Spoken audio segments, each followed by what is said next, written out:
Nina, I'll start with new information. The Page County Sheriff's Office just told us that they can confirm it was an officer-involved shooting. Nina, it was an emotional day in court as family members of both the victim and the defendant saw Joshua Morgan give an Alford plea, meaning he does not admit guilt, but he acknowledges that there was enough evidence to convict him.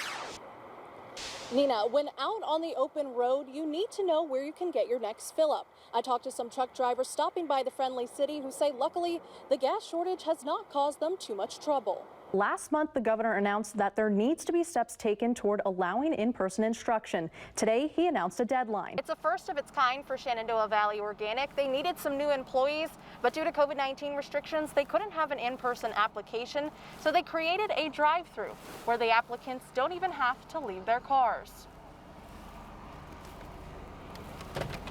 Hey, how are you? I'm good. How are you doing today?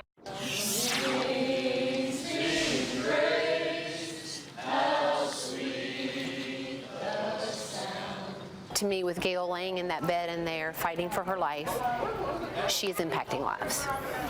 You would normally find this group worshiping in their church, but for the last week they have been praying and singing into a cell phone. On the other end of the line, Daniel Keaton stands in a hospital room with his mother, Gail. Not only can we hear it, people around us can hear it. It can provide encouragement for both her, but also for the other people here in the hospital.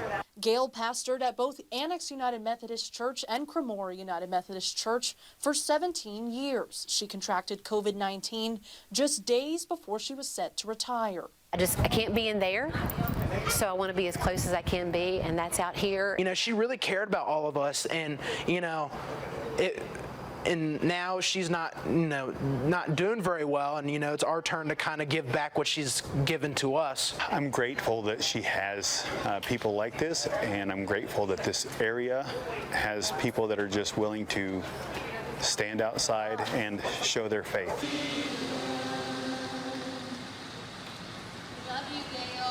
In Augusta County, Stephanie Penn, WHSV.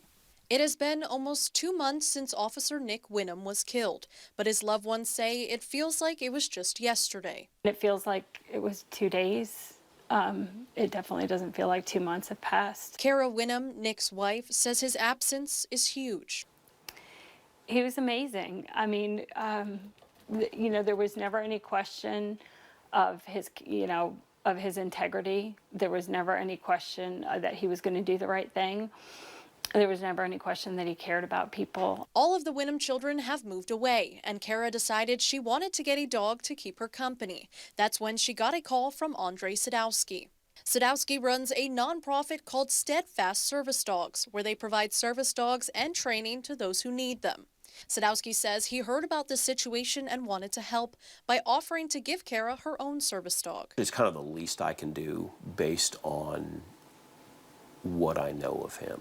One of the things that I really envisioned for this placement was literally a dog that would walk right next to her through this next chapter of her life. In meeting Sadowski and the pups, Kara found Naraya, and they were a perfect fit. Come here, baby. The name Naraya, meaning Light of Jehovah, a name Kara says hits close to home, with her faith guiding her through this tough time. And Kara says Nick would be happy knowing his family is in good hands. And for him to know that everybody else is stepping in to help us and to comfort us and to really do so much, he would be so grateful. I know he would.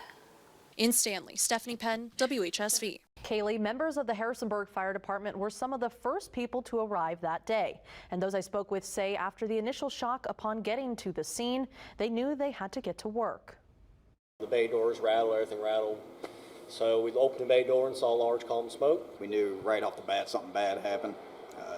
I'd been through explosions before, and I pretty much knew what happened. Before ECC got the calls, we were already loading up. Crews piled in the engines and headed toward the smoke, right down the street from Fire Station 1.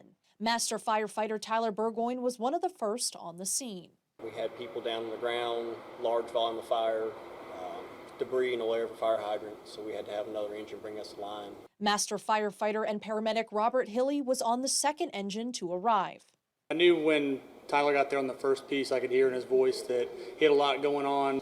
That was kind of one of the first times in my 14-year career where I kind of had to, we pulled up and I told my driver where we were going and where to park and kind of start coordinating where we were going to be. That was kind of one of the first times I've had to sit in the dash of the engine and just take a breath and try to start kind of compiling everything, all the information I'm getting from the scene because there's so much going on. Training kicked in and they got to work. I knew that whatever the challenge was going to be, that the men and women of this department would be ready to handle it. It was a sea of first responders that day. Fire personnel from around the valley, the rescue squad, law enforcement. Turn around, you have all the help you ever need.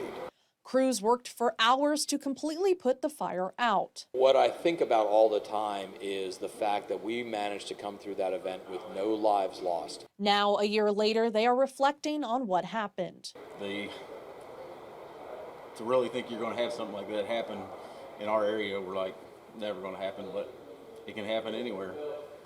It's a day that many in the valley will never forget, and those who stepped foot on the scene to help will not either. I mean, that's one of those once-in-a-career type of calls. Colonel Melissa Patrick has jumped out of 65 airplanes. Sergeant First Class Helen Stowe was a door gunner flying in helicopters. These women have a combined 45 years of service in the Army, but in those 4 decades, there were many times they stood out for being the only woman. I'd probably have to go back over my entire Army career because I was the only woman in the room more often than not. When Melissa Patrick was commissioned, only 5% of the officers in the Army were women. She says there were times she encountered people who didn't think women belonged in the military. My way of dealing with it was to do my best to outperform everybody around me and show that I did belong. Helen Stowe comes from a military family, but was the first woman in her family to serve. When she first started, sometimes you were invisible when you had such great ideas, and those ideas could be shot down. But she worked hard to prove herself. And I got a lot of, well, she probably can't do this. And then I got, oh, okay, you're in our team. Good job. And that was amazing. Patrick and Stowe are proud to see more women serving the country and leading in the military, and hope more will continue to do so.